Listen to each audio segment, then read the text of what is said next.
Hi everyone, it's me Liz with 143 Handmade, and I am back today to do another block for my craziest quilt. If you don't know what I'm talking about, please go back to the intro and there'll be a link to it on the little iCard or possibly in a description box. You know, I'll try and put it in everywhere. But okay, so today we're going to be working on block number 3, or not 3, I don't know why I said 3, block number 12. It's the third row down, I guess. So that is the block that we are hoping to get done today. No, I'm sure I'll get it done. These blocks only take about 15-20 minutes for each one. So I'm going to go ahead and use this little hexagon here on the short side, and I'm just going to overlap it like that. And it won't be a hexagon anymore, but the short side is just not really usable. So see, I hope you can see all of that. But okay. So here's my edge. See, if I line it up corner to corner, it's too short. But if I just pivot that and so it overlaps and then fold it back like it'll be sewn, you can see how that now covers. So that's how I'm going to do that to help use up some of my little pieces here. So there we go. We're almost halfway through. I think that the next block is technically the middle one, number 13. But, so here we go. There's that. I don't want to use any more little tiny pieces. Here we go. I think this will be a good, interesting one for right here. Lining it up. Getting rid of my little pieces, throwing them back in the pile.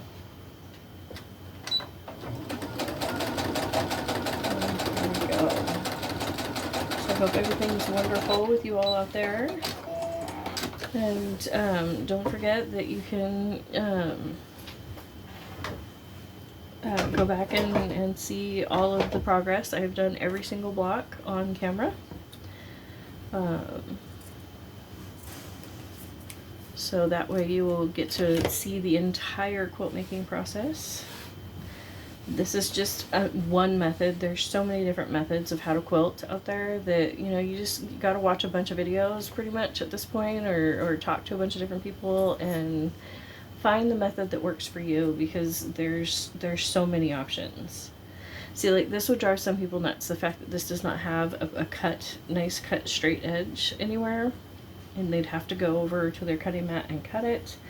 I am just going to lay it over.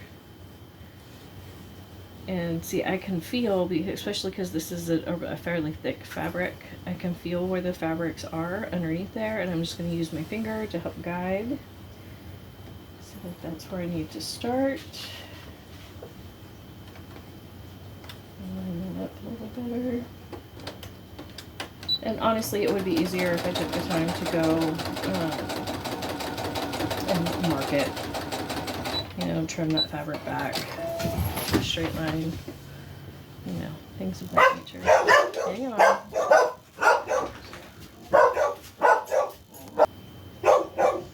Okay.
You have a pack of dogs, just like when you have babies at home. Sometimes they cry. Well, you know, when you have dogs, sometimes they bark.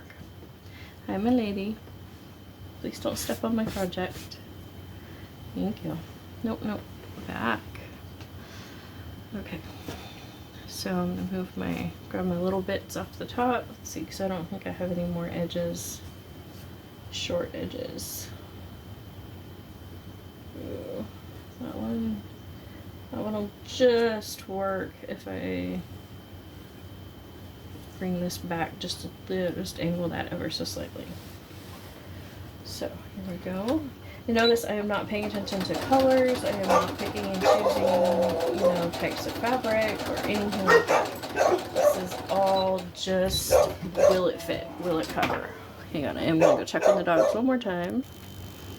Okay, I've got her outside now. So, in her own little yard, so she should be fine. So I got a little close to that edge there. Sorry about that. So what I'm going to do is I'm just going to go back in and,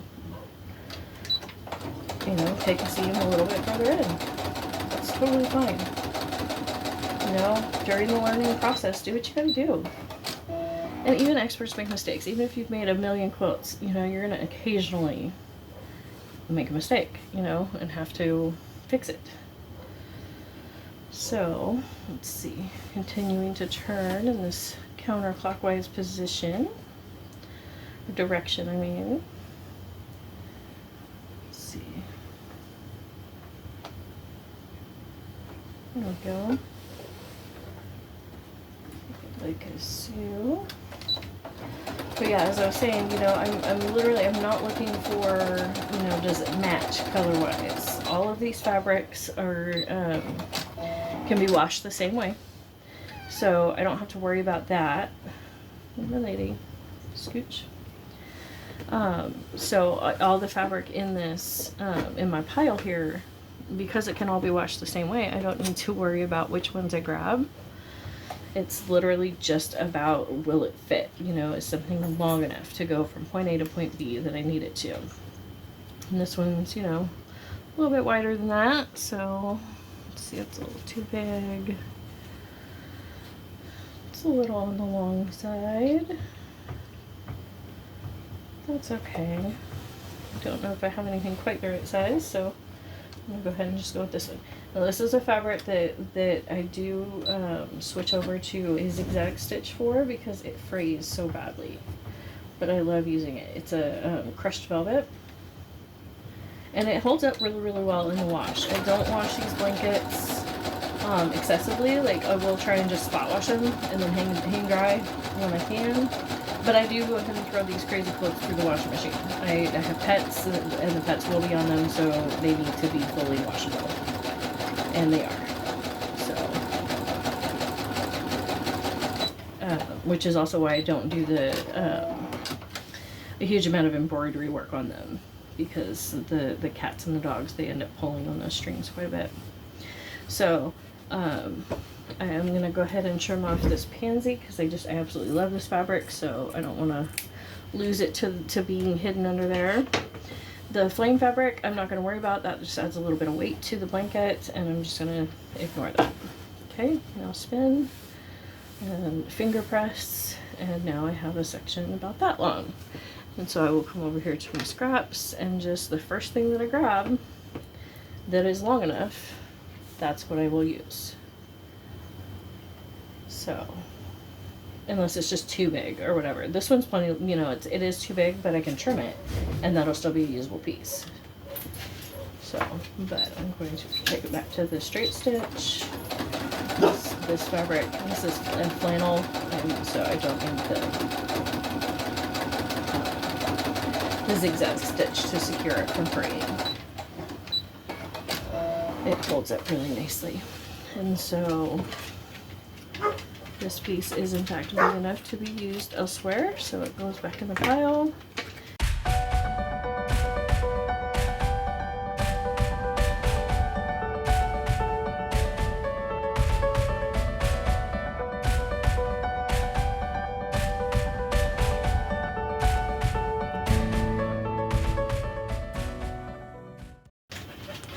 Okay, we'll see how long the dogs give me this time.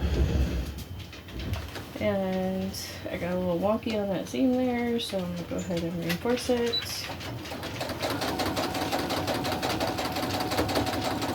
Just didn't, you know, hold the fabric very straight. Okay. Beard a little.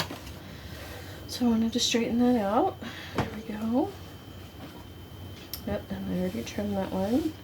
See this little piece, you know, it's a cute piece of fabric and all, but it's not like, you know, super enticing for me, so I'm not going to worry about saving that bit. Get rid of those bits. This one long enough. Need to cover that edge. Yep. And if you notice, I'm not concerned with it adding more angles or different angles. It doesn't matter in this situation because it just keep going. And I just, you know, look for the flat edge that's there. It doesn't matter if it's the same as it was in the intro. But there are certain quilt fabric, or quilt, not fabrics, but quilt plans, quilt designs, if you will, that where that does matter quite a bit. And, you know, doing things in the proper order and getting all the angles right and all of those things, it's a very big deal. So, you know, to create some of the flowers that are pretty easy, but, yeah. And see, like right here, it could have gone all the way out. It didn't, so what I'm going to do is I'm just going to nip off that little corner and, well, I'm not actually going to cut it, but, you know, I'm just going to sew the next piece on. I've already used that in this. Those are all too small. There's something.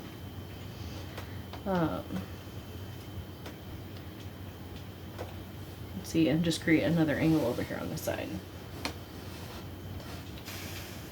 But yeah, you can be as messy with this as you want, and imprecise as you want. I mean, you do want secure seams, but you can have secure seams that are quite messy. Trust me. Ask me how I know, because, you know, I am a messy sewist. For precision sewing, I highly recommend going over to see Evelyn Wood. She's absolutely fabulous. As far as she teaches garment making, and she has a bunch of free content as well as paid content, and she's just fabulous for that. I love watching precision sewers because it's one of those things that I know that, like, I'm never going to be able to accomplish on that level ever. And I don't mean that like self-deprecating. I just know my limits, you know. I know how my brain works. So I'm just trying to decide if I want to go ahead and use that, or if I want to use something that will go ahead and cover to the whole corner. And I think I just want to use something that will cover to the whole corner. Let's go ahead and get down in here to some of the bigger pieces. Here we go. Overlap that. Apply the seam allowance and double check. Yeah, I'm pretty sure that'll work. If not, I can always, you know, add one of my little triangles to a corner or something if I need to. But I do try and, when I get close to a corner, use a bigger piece, just so that way right there on the corner where you're going to be joining all of your blocks, you know, it minimizes the seams. You know. Flip this over, there's my corner. Yes, it is covered in. Let's see, pinch it, and yep. And trimming again. Along this line now. I'm looking for my edge. Okay, so that is covered, so I only need to worry about this little section out. So that's actually quite a thin piece that I could get away with using. It's kind of a big piece. I want it to cover all the way over to here, so it can be thin, but it can't be too short. Let's see. Yep. This piece is quite frayed, so yeah, I don't know. I think I'm gonna throw that into the junk journal pile because it's so frayed. I don't want to chance that coming undone or something. Okay, so I don't know if you can see it, but I folded it along my drawn line, to give me my rough outline. So I've got this crease right here, which shows that it comes into this black fabric already, so I don't need to come all the way over, you know. And so I can just start stitching right about there and not worry that that kind of creates this weird little spot, because that will be cut off when we do the trimming.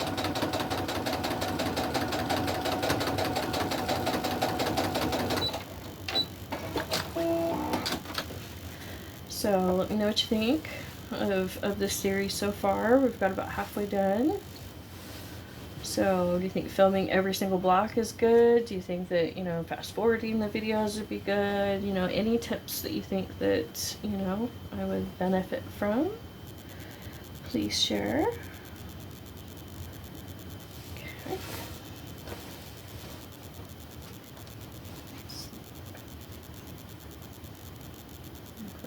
There's where my actual line is.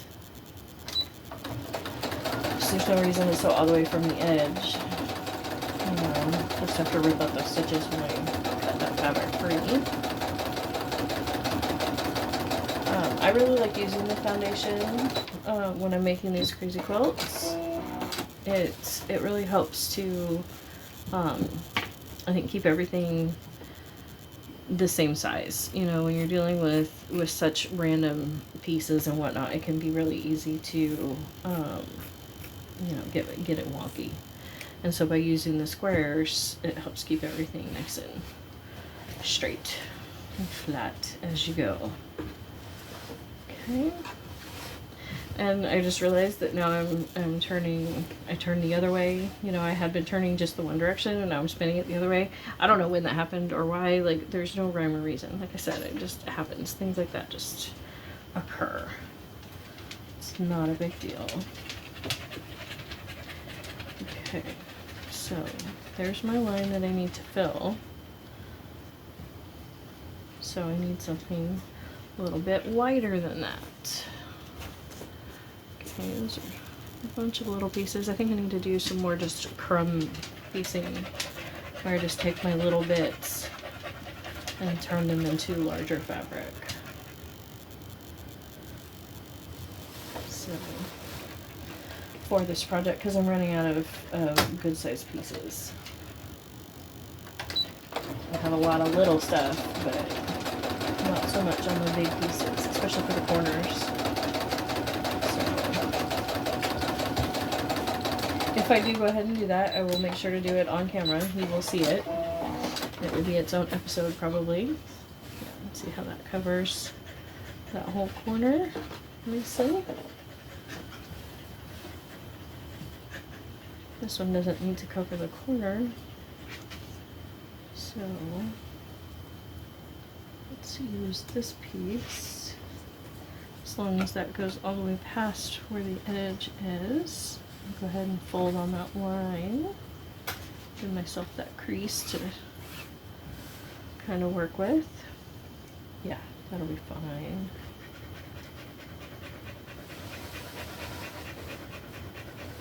So, let's see here. See, oh, this is some more of that crushed velvet. It's a different color, but it is still the crushed velvet. So we're switching back to our zigzag stitch.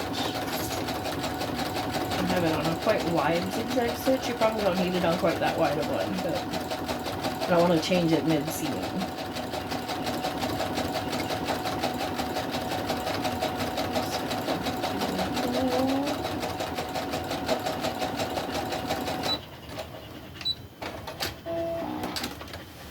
And then sometimes I'll go ahead and do it on this one, because I just realized that I did do the zigzag stitch here on this piece of the crushed velvet, but I did not zigzag on any of these sides. So sometimes if I realize that, what I will do is I will just go back in right along the seam and just do a zigzag over the seam, or use one of the decorative stitches. But I think the zigzag is decorative enough for this, you know. Certain situations it's not, but I am just fine with this.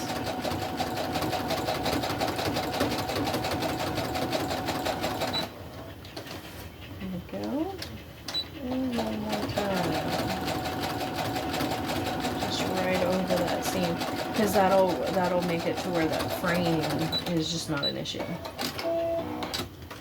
You know, it won't fray now.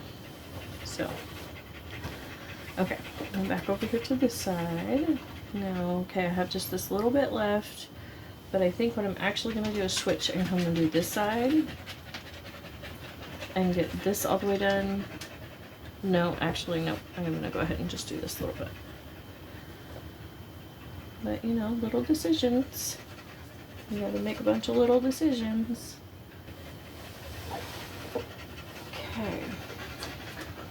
Oh wait, I almost sewed it wrong side up. So I put it the right side up instead of right side down. Right side, you know. Okay, switching back to my straight stitch. There we go. Oh, nope, nope, nope, no switching back. Because I need the zigzag to prevent the fray. So I'm going to cut my thread and come back here. And I'll just make sure that little bit of stitching is caught in my zigzag, so that way it won't change it, you know, where the seam is.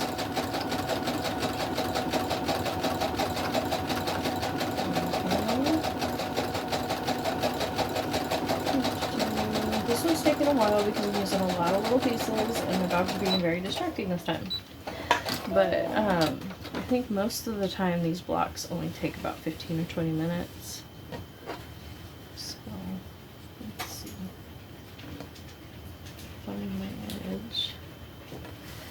So, I've got this little tiny corner left. But I do have this other edge to do as well. So I'm going to go ahead and move over and do this edge. And then see what happens to my corner as I get this one done. Because this piece is going to go all the way over to here. So, grab something big. There we go. Nice big piece that can go the distance for me. All the way from this edge, all the way down.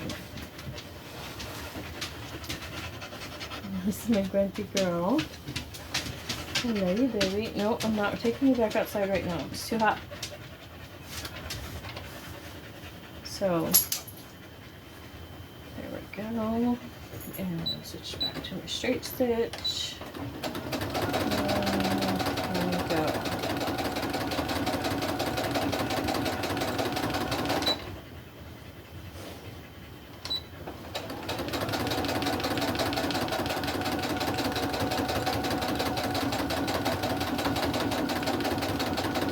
You can pin it, you can, you know, do as much prep work and everything, precision work to get it as precise as you want it to be.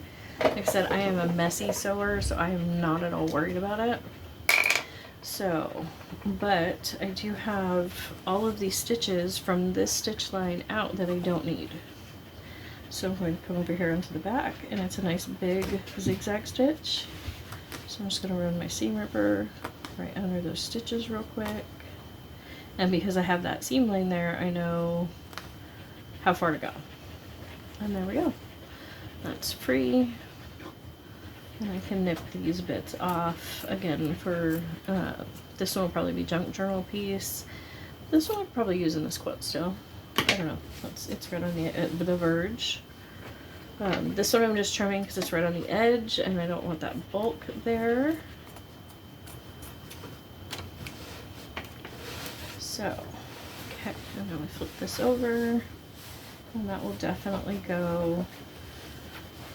All of our corners are now covered. Okay, so this is the only spot that I might not be quite covered at. Let me find my edge. Nope, yeah. See how that stitch line comes past? And I can see where it stops right there. So the stitch line does go about past it. So yeah. Okay, so I'm completely covered all the way around. So now we flip it over and we open it up to do a basting stitch, and we just run around. And I like to do it just inside of my line, just a hair, so that way it'll still get caught in the seam allowance, but I've got a little bit of wiggle room for cutting.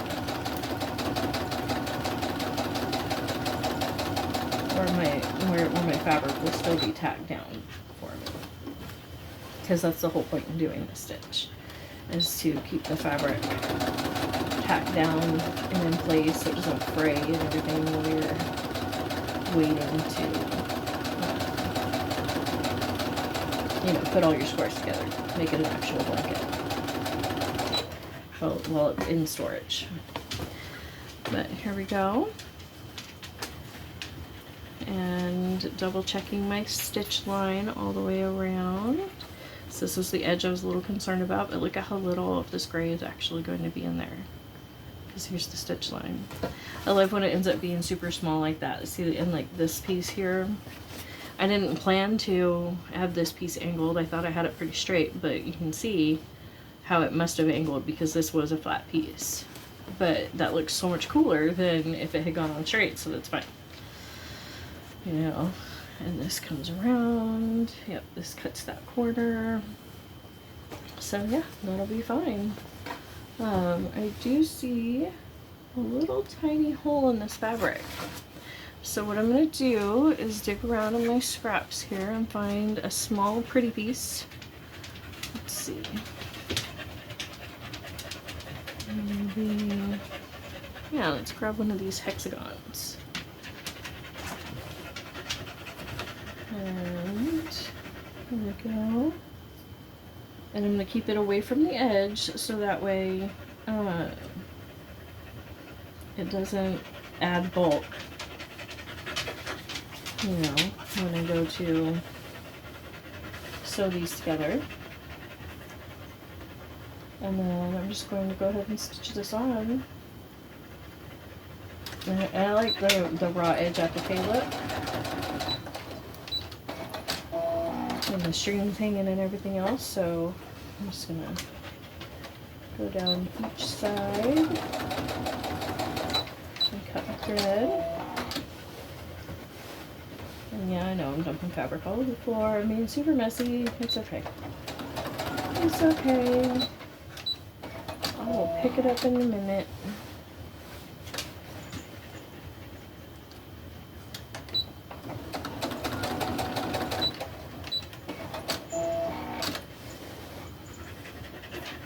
Okay, so the machine stopped sewing for some reason.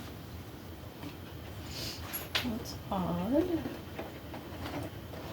But thank you so much for joining me. I'll get this figured out and just finish sewing that on off camera, and that'll be the only part that you miss. So thank you so much for joining me.